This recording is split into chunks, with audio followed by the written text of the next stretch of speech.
You stand in a strange city. Your phone has 1% battery. The map is still loading. Then the screen goes black. Suddenly, you do not know where to go. Now take away the city. Take away roads, signs, and streetlights. Take away the compass. Take away the paper map. You only have sky, land, and memory. That was your ancestors' normal world. No blue dot told them where they were. Yet they crossed continents. And somehow, they came back home. So the question is not whether they had maps. The question is where the map was. It was not in their hands. It was inside their heads. Ancient humans had to know where water was. They had to know when animals passed through. They had to know which plants appeared in each season. And they had to return from unfamiliar ground. One wrong turn was not just inconvenient. It could mean hunger. It could mean exposure after dark. It could mean never coming back. Oh, no. We cannot hear their thoughts, but we can see the results they left behind. Modern humans left Africa. They moved into Asia and Europe. Later, they reached Sahul, including Australia. That required land routes and sea judgment. They were not simply drifting at random. At minimum, the evidence suggests direction planning. Archaeologists also find stone moved over distance. A tool stone could come from far away. That suggests routes remembered, repeated, or exchanged. The same camps were often used again. People knew when to return. They knew why to return. So ancient navigation was not guessing. It was a survival technology. The first map was landmarks. A strangely shaped mountain, a tree split by lightning, a river that always ran east, a wet place with a particular smell. To us, these are just scenery. To them, they were road signs. A ridge could tell direction. A river could lead you home. A coastline could keep you oriented. Stars could guide the night. The sun showed how the day was turning. But one landmark was not enough. You had to connect them. After the river came the hill. After the hill came the black rock. After the black rock came the safe valley. This was not a paper map. It was a route written by the land. The second map was inside the body. How far you walked, how many turns you made, which side the sun was on, where the wind came from. Modern neuroscience gives us a clue. The brain has systems for locating itself. Some cells act like a "you are here" pin. Others work like an inner coordinate grid.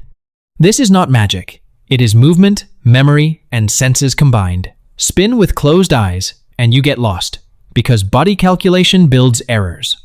So ancient people did not rely on feeling alone. They estimated distance with the body. Then landmarks corrected the direction. Their brains did not open a map. Their brains were the map.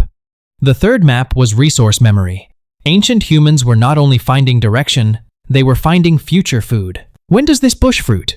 When does this river get shallow? When do animals cross this pass? Does this cave block winter wind? A route was not a line. It was a seasonal network. In spring, find shoots and eggs. In summer, find water and fruit. In autumn, follow fat animals. In winter, stay near shelter and stores. They knew the schedule of a landscape. That mattered more than knowing north, because north does not feed you. A remembered gathering route could. A waterhole could save your life. Arrive in the wrong season, and nothing is there, so navigation was also timekeeping. The fourth map was taught by other people. Nobody was born knowing the whole land. Children first followed. Then they started remembering. Which tree meant turn, which rock meant danger, which path failed after rain. This knowledge was not only spoken, it was walked, it was sung, it was stored in stories. In some traditions, songs carried roots. Lyrics held water, hills, and direction. This was not just entertainment. It was an oral map. If you forgot the story, you might forget the way home. So memory was public infrastructure. The fifth map came from the sky. By day, the sun gave broad direction. At night, stars gave a larger order. Moon, wind, and waves could also help. Coasts were especially useful. A coast is a line that does not vanish. Moving along, it keeps you partly oriented. Early dispersal may often have used coasts, but this was not a simple walk. Sea levels rose, river mouths shifted, storms hid the sky. So they combined many clues: landmarks, Sunday stars, and other people's memory. But ancient navigation was not a superpower. People still got lost. Rain erased tracks, fog swallowed mountains. Forests made every direction look similar. Deserts moved their own surface. Quakes, floods, and fires changed landmarks.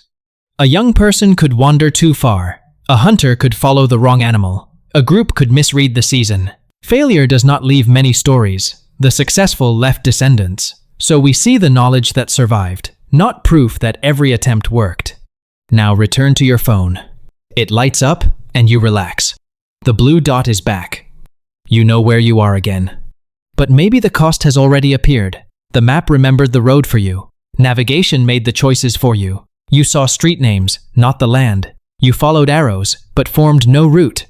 Your ancestors did not have that option. They had to notice every change. A broken branch, a fresh footprint, a strange wind, a river lower than before. They were not more mystical. They simply could not afford not to observe. Modern life gave us safety. It also took away some sensitivity. We no longer remember routes. We remember search boxes. We no longer read the sky. We read screens. Maybe this is the strangest reversal. The walking animal began needing machines to move. Your ancestors had no maps, but they belonged to the land. We have maps, and often still feel lost.